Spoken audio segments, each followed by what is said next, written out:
Hello friends, welcome to Tamil Naatu Samayal. இன்னைக்கு நம்ம சேனல்ல குக் வித் கோமாலில் பவித்ரா செஞ்ச கும்பகோணம் கடப்பா எப்படி செய்வது பார்க்கலாம் வாங்க.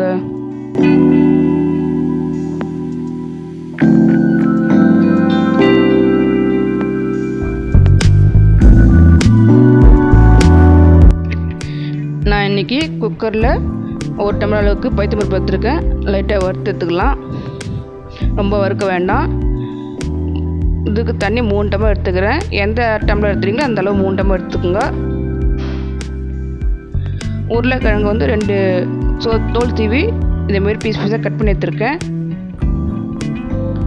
வச்சிடலாம், மூடி போட்டு 3 விசில் வந்தோடனே நிறுத்திடலாம். ரெடி ஆயிடுச்சு. திறந்து பார்க்கலாம். நல்லா வெந்திருக்கு.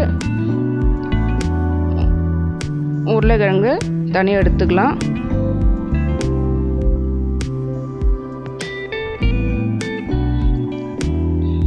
ஒரு ஸ்பூன் போட்டு சூடாக இருக்கும்போதே இதேமாரி கிளறி விட்டால் நல்லா இழஞ்சிரும்.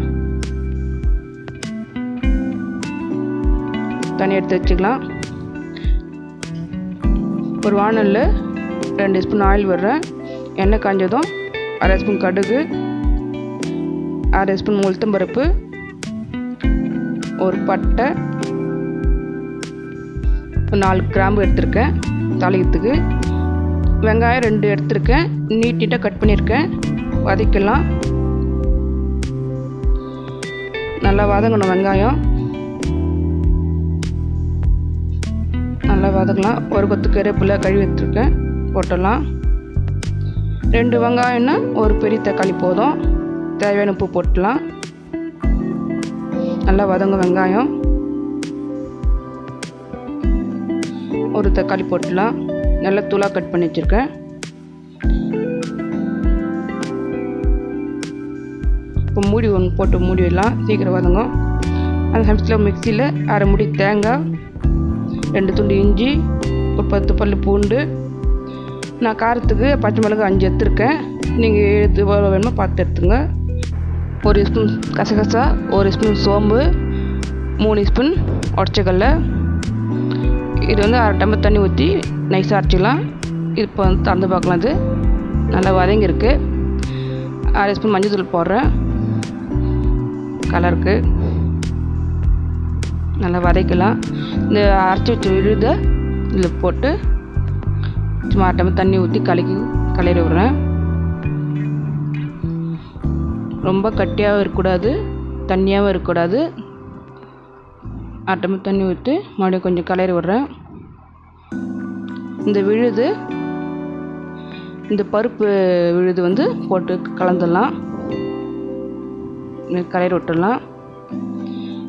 நான் 1 டம்ளர் தண்ணி இப்போ ஊற்றுறேன். நல்லா கலரி விட்டு கட்டி முட்டை இல்லாமல் இருக்கும், கலரி விட்டுடலாம். இந்த உருளைக்கிழங்கு வந்து நான் தூளாக கட் பண்ணி வச்சுருக்கேன். இதில் போட்டு மிக்ஸ் பண்ணிடலாம். நல்லா டேஸ்ட் கொடுக்கும். இப்போ 2 நிமிஷம் நல்லா கொதிக்க விட்டு கொத்தமல்லி தூவிடலாம். கடைசியாக நிறுத்தும் போது இந்த லெமன் புழிஞ்சிடலாம். டேஸ்ட் நல்லாயிருக்கும். ஒரு கலரி விட்டு இந்த பதத்துக்கு கொண்டு வந்துடணும். இது வந்து இட்லி தோசைக்கு நல்லாயிருக்கும். இந்த வீடியோ உங்களுக்கு பிடிச்சிருந்தா லைக் பண்ணுங்கள், ஷேர் பண்ணுங்கள், சப்ஸ்கிரைப் பண்ணுங்கள். தேங்க்ஸ் ஃபார் வாட்சிங்.